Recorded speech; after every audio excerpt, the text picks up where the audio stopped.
अगर अभी तक आपने सोलापुर नामा को सब्सक्राइब नहीं किया है तो प्लीज़ अभी सब्सक्राइब करें। नमस्कार, मैं हूं जावेद देशमुख। आप देख रहे हैं सोलापुर नामा 24। आज हम अपने दर्शकों को पिछले पखवाड़े सोलापुर महापालिका में जिस तरह से शह और मात का खेल हुआ, इस शह और मात के खेल में फारूक शाब्दी कैसे हुए फेल, अजहर हुंडेकरी कैसे फंसे गट नेता रियाज खरादी के जाल में, ये देखिए एक एनालिसिस है सोलापुर नामा का, एक विश्लेषण है राजनीतिक के इसके आने वाले समय में इसके परिणाम क्या होंगे।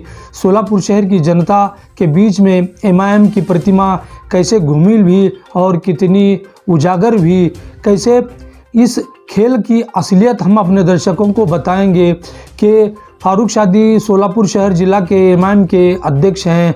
उन्होंने अजहर हुंडेकरी जो एमआईएम के प्रभाग से पैनल में चुन कर आए थे, तौफीक पहलवान के साथ उनका साथ था, लेकिन आखिरी पखवाड़े उन्होंने किस तरह से फारूक शाब्दी के पास जाकर स्टैंडिंग कमेटी में सदस्य बनने की इच्छा प्रकट की।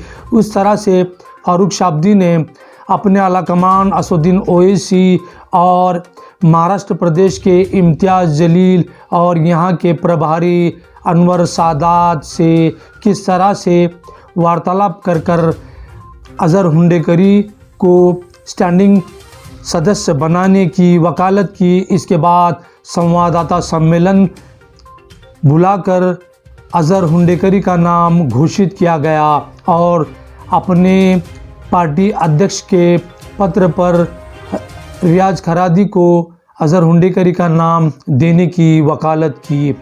मगर फारूक शाब्दी शह और मात के खेल में भूल गए कि संवाददाता सम्मेलन लेने से पहले वो स्वयं रियाज खरादी को लेकर आयुक्त के पास और महापौर के पास जाकर रियाज खरादी के गट नेता के पत्र पर अजहर हुंडेकरी का नाम देने की बजाय अंधविश्वास और अंधकार में अपने आप को एक प्रभावशाली व्यक्तित्व के तौर पर अपने ही जाल में फंस गए और रियाज खरादी ने कैसे फारूक शाब्दी को मात दे दी और स्वयं अपना नाम लिखकर उन्होंने अपने बेटे को परिवार सदस्य और स्टैंडिंग में नाम देकर वो नॉट रीचेबल हो गए।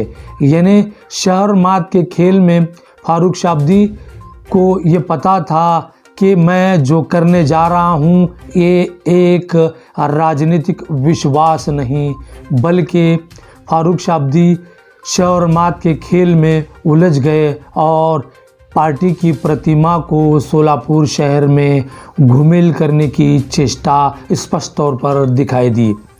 सोलापुर शहर की जनता के पास ये मैसेज चला गया, न पार्टी के पास कमांड है न आला कमांड है, बल्कि पार्टी तीन तरफा शहर मात के खेल में तिनके की तरह बिखर गई।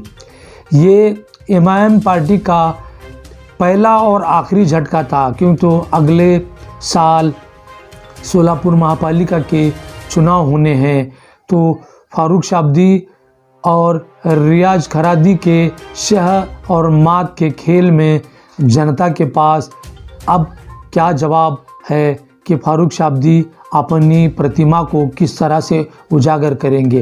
वो भली भांति जानते थे कि 6 से 7 नगर सेवक तौफीक पहलवान के पास सक्षम हैं, लेकिन गट नेता होने के नाते पूरी गेंद जो है वो रियाज खरादी के पाले में थी, क्योंकि गट नेता को अधिकार है कि वो जिसका नाम परिवार और स्टैंडिंग में दे वही अधिकृत माना जाता है।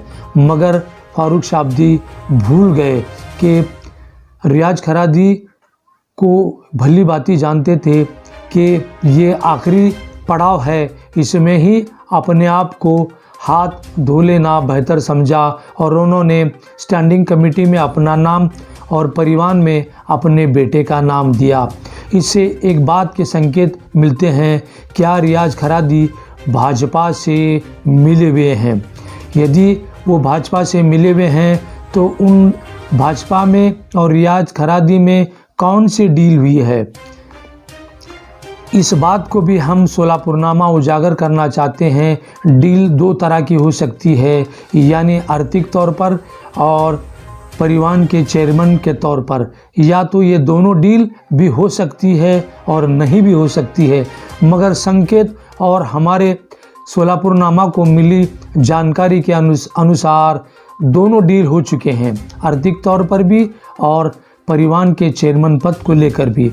यानी स्टैंडिंग का चेयरमैन ये पक्का माना जा रहा है कि भाजपा का ही होगा।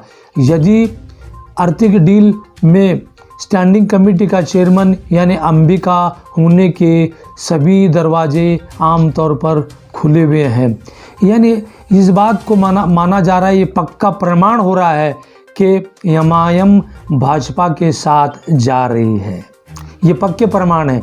यदि स्टैंडिंग कमेटी का चेयरमैन भाजपा का बनता है तो ये शह और मात के खेल में इसके अंदर कौन होगा भागीदार और कौन होगा इसका कसूरवार। एमआईएम यदि भाजपा के स्टैंडिंग कमेटी के सदस्य को चेयरमैन बनाती है तो ये बात स्पष्ट तौर पे उजागर होती है कि भाजपा और एमआईएम का लुका छुपी का खेल इस स्पष्ट तौर पर उजागर होगा। सोलापुरनामा का उद्देश्य है कि हर वो बात को उजागर करना, हर वो अंदरूनी तौर पर चल रही है रणनीति को जनता के सामने उजागर करना। सोलापुरनामा ये एक्सपोज करना चाहता है उस बंदवार में बनी राजनीति को। यही सोलापुरनामा का उद्देश्य है। देखते रहिए सोलापुरनामा। धन्यवाद।